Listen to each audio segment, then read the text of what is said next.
د خوراک او د څښاک هغه آداب اسلامي او سنت طریقه مسلمانانو خوراک دا کافر هم کوي، ملحد هم کوي، هندو هم کوي، سیک هم کوي، قسم دا ټول کافران دي. خو د کافرانو په خپل کور کې بیا ډېر فرق د دې په مابینځ کې شته. لیکن یو مسلمان او د خدای بنده هغه هم خوراک کوي، هغه هم څښاک کوي.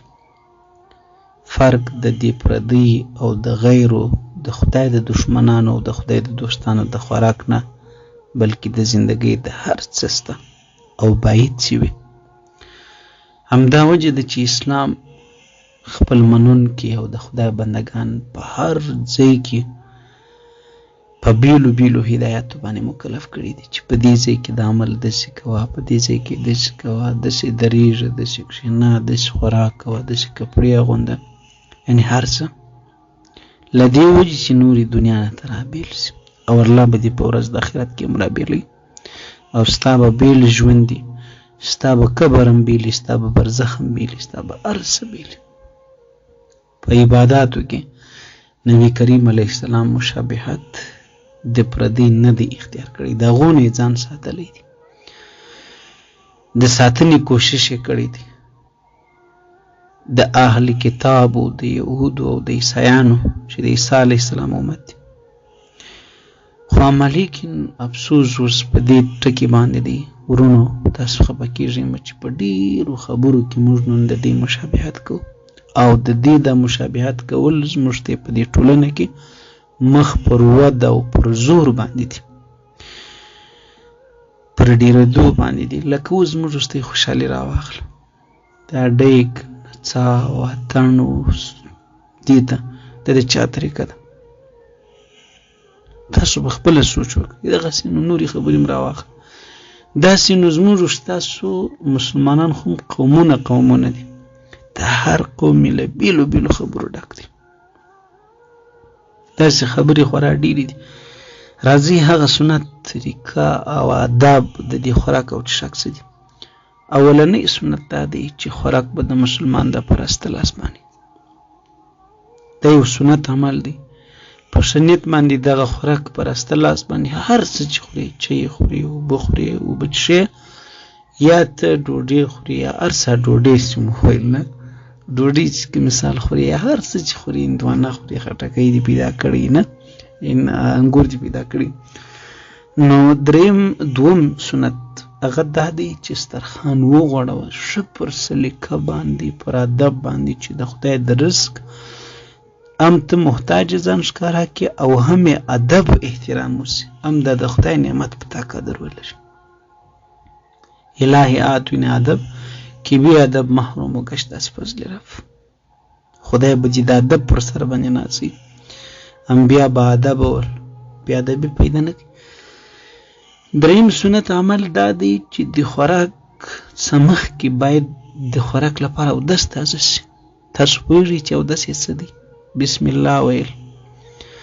تاسو پوهېږئ چې اودس یې څه دی؟ د خوراک هغه لاسونه مینځل. نو د ډوډۍ د خوراک یا د هر شي د خوراک څخه مخکې بسم الله الرحمن الرحیم ویل، یا هم دومره بسم الله، یا هم دومره بسم الله و برکت الله وعلى برکت الله، دا ټول ویلی سي مشکل نشته بخښي. څلورم سنت دا دی د خوراک د شروع کولو څخه مخکې که چېرته ستاسو نه بسم الله هېره سي، همهر څه چې خوري تاسو، نو په مابینځ کې درته په یاد سو، په آخر کې درته په یاد سوله ته بسم الله ووایه چې د خدای نوم په هغه برکت دغه باندې انسان وانخي وی نه وایي، شیطان په هغه رزق، په هغه نصیب، په هغه حصه کې شیطان در سره نصیب اخلي، د دم در سره شریک. د شیطان خوراک تاسو ته معلوم دی چې څه دی؟ هماغه څه دی چې پر کوم د خدای نوم نه لیکل نه یې اخیستل سوی. د شیطان کور درته معلوم دی چې څه دی؟ هماغه کور دی چې کوم کور بې د خدای د نامه او بې د ذکر او د اذکار. زموږ ستاسو د الله پاک په ځله باندې وکړي موږ خو د ډول او د ساز او د سورناو او د نور اپتو کورونه دي، ځکه پکې د شیطان نصرات به نسبت در نیکۍ او در ښو ډېر پکې لیدل کېږي. د دې مشاهده تاسو هم کولی شئ. به هر حال شپږم پنځم سنت دا دی چې په یوه کاسه او یو پلیټ کې درې دوه څونه چې پر ځای دی سي هغونه پکې شریک واوسېږي. په دې کې برکت همدا هدایت دی د اسلام او دا ادب دی د مسلمانۍ. پر چا نیت مه بدوئ، ګزاره پې وکئ. په ګزاره کې ډېر خیر و برکت دی. د یوه ډوډۍ د 3 دپاره بسېږي، د 4 دپاره بسېږي.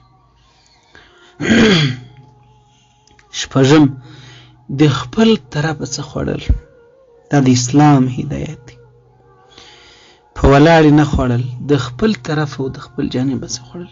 یو مابینځ ته لاس نه وړل او د بل خوا ته خو بیخي لاس نه وړل، په دې باندې هغه زیرېږي، کیدای شي په زړه کې کرکه راشي. سر خو مو په خلاص ولو، سر مو په خلاص و که نه، دا شپږم ده نه دی. په مابینځ یې ګوته ځکه وي مه وایي چې په مابینځ کې برکت نازلېږي. د همدې وجې نه اسلام دا هدایت درته کوي چې ته د خپل د یو د څنګ او د سیډ او د خپل طرف نه خورم. او اتم سنت دا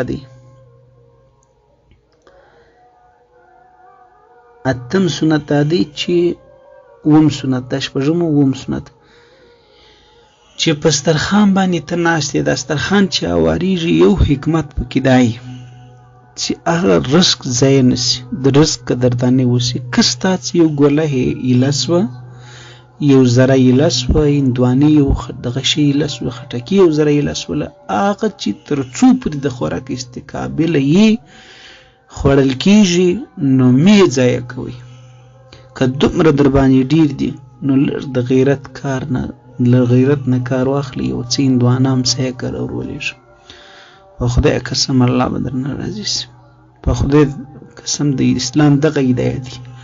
دلته یې مه ضایع کوه، ویې سپموه، هلته یې قرباني کوه. نن زموږ خانه خرابه ده، موږ یې پر بې ځایه ځایو باندې لکه شیطانان مصرفوو. زموږ ډېر کارونه داسې دي چې شیطان په خپله سې هغه کارونه به کوي. موږ هغه شیطان هوسا کړي دي، هغه پر ځای موږ هغه کارونه کوو. ان المبذرین کان اخوان الشیاطین. اوس دغه اسراف بې ځایه دا د چا کار دی؟ خدای پاک وایي دا د شیطانانو ورونه دي. الله پاک په خپل کلام کې ویلي دي. اوس نو ته بیا چې بې ځایه مصرفونه کوي، الله دې په موږ فضل وکړي. نه راځي اتم دا خو د دې څه فایده دا ده، وایي د دې د وجې الله برکت او رحمت در په نصیب کوي. د رزق د نه ضایع کولو چې ډوډۍ لاسې برته راپورته کوو. د یو صحابي کیسه تاسو اورېدلې ده، ورغلی دی یو غټ د شاهانو په دربار ناست دی. نو هغه د وخت د پاچا او ده ګوله ترې لاسو چې ګوله ځینې لاسوله ده راواخست. خپل ملګري په څنګ ووایي چې دلته دا خلک دا بده ګڼي. دا ورته وکتل چې ښه ورتلو څه داسې بدې ګڼي.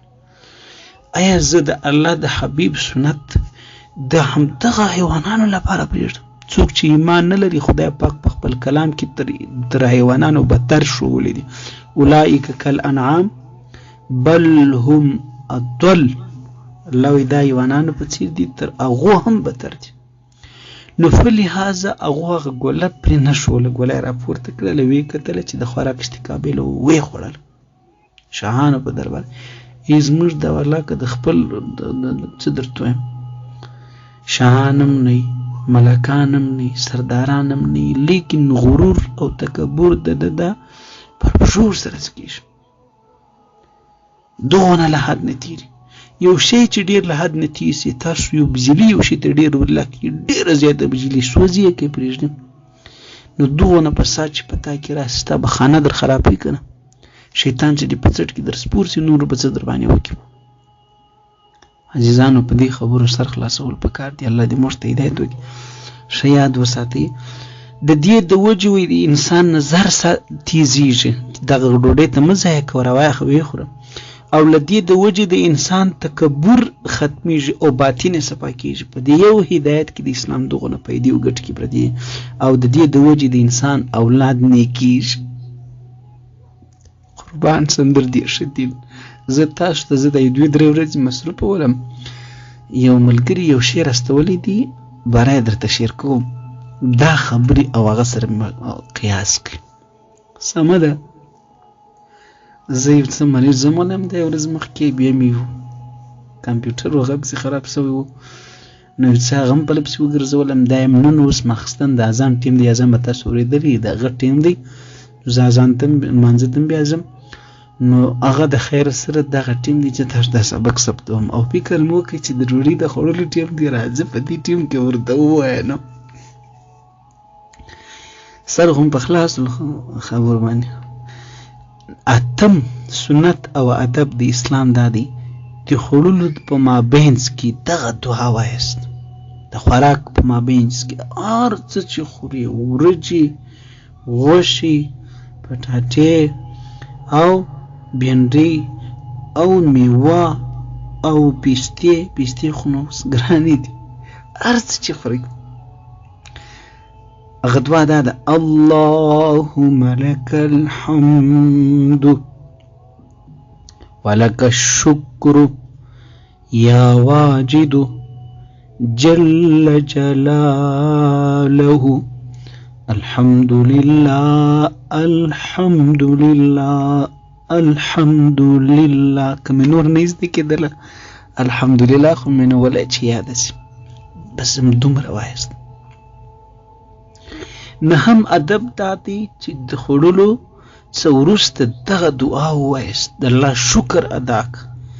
که یو انسان ته د تمامې دنیا نعمتونه الله ورکړي او انسان ووایي الحمدلله، در تمامې دنیا در نعمتو الله پاک د دې بنده ډېر غوره څه ورکړي. خدای چې د نعمتونه درکړي د دې په خاطر چې ته ووایې حاجي صاحب او مولوي صاحب او فقیر صاحب او خاین صاحب او ستړي صاحب او وسا صاحب او خیر سیټ صاحب چې ته ووایې الحمدلله.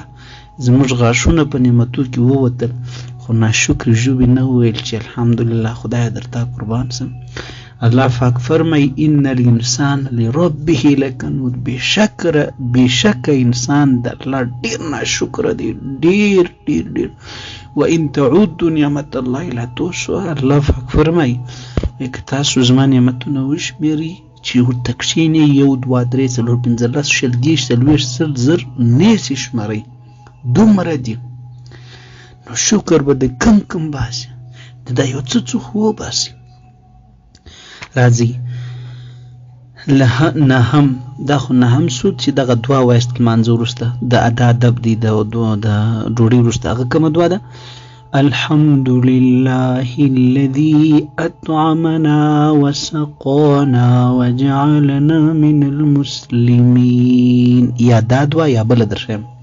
دلته یو خبر یاد وساتئ، که چیرته یو ملا یا یو نیک سړی یو بزرګ هغه دا دعا ووایي او نور ورسره وایي امین، په دې کې څه مشکل نشته.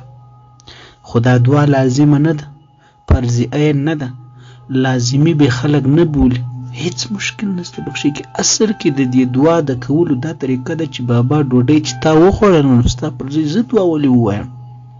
خو تا خوړلې ده نو خو دې ووایه. نو حاجي صاحب خو د جاپان په خبرو پوهیږي لیکن دعا د ده نه زده، ځکه خانه خرابه ده. راځه دغه دعا یا هغه دعا یا دغه دعا: الحمد لله الذي اغرب لردي ثنا او صفتي اطعمني هذا الطعام. دا خوراک مال راکړي. ډېر انسانان دي خواږه په خوله ترخی، ډېر انسانان دي قسم په الله کې خوراک په یاد لای، په زندان کې په نور مصیبت وخت ای سرمایه‌داري، هغه به د پر چوکیداری او پر ډریوري او پر نور پر دروازه چوکیداری.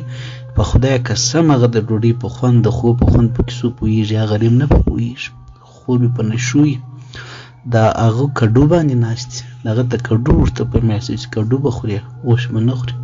خدای جمن کړی نو شکر وباسي، خولې مې نه ماتیږي.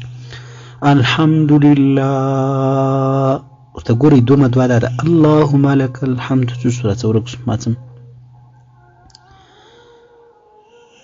سره هم بخلاصونه دغه دعا ده. هغه دومره الحمد لله الذي أطعمني هذا الطعام ورزقنيه من غير حول مني ولا قوة.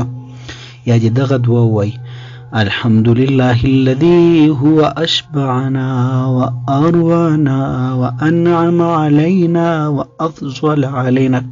شبابانو چې درې ووایه نو خو نور علا نور پکې پاته بیا چشتي سم ورپه خلاص ولو. شاباش. لسم سنت او ادب دا دی چې سترخان در څو پورې نه یې پورته سوی تم تیمه ولاړېږي. کله چې سترخان پورته سو نو دا دعا وایست الحمدلله حمدا کثیرا طیبا مبارکا فيه غیر مکف ولا مودع ولا مستغنا عنه ربنا. ورپسې دغه دعا وایست اللهم اشبعت وارويت فهنئنا ورزقتنا فاكثرت واطابت فزدنا. ورپسې دغه دعا وایست اللهم اطعم من اطعمنا واسق من سقانا.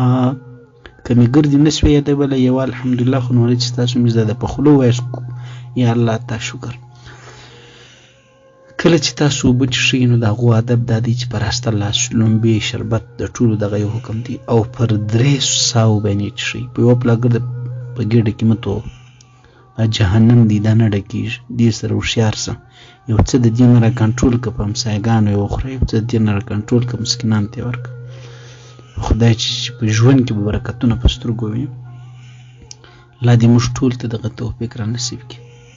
د خبرې خلکو ته اوس داسې بله کمال میشه بخل ډیر دی حرص ډیر دی حرص نه مړېږي. سر هم په خلاصونو او دا دی چې په ناستې وچښې او کله چې ته چښې بسم الله په سر کې ووایه او کله چې اره ساه اخلې نو سبحان الله الحمدلله یا الله اکبر ووایه.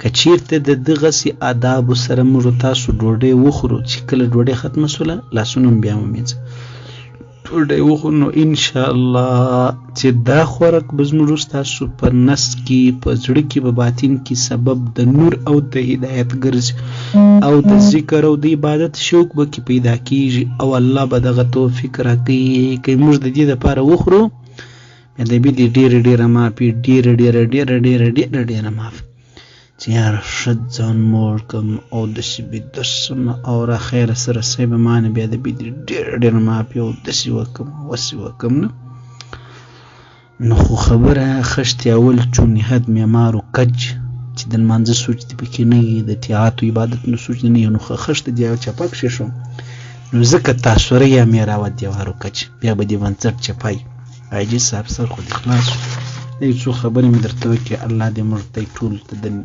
سبب د عمل وګرځي. در سره شعر یې کوي سمه ده پر شعر یې تیم بخل مه کوئ ما دونه خواري وکړه تیم بس دغه یې ناست یاست اړولې مې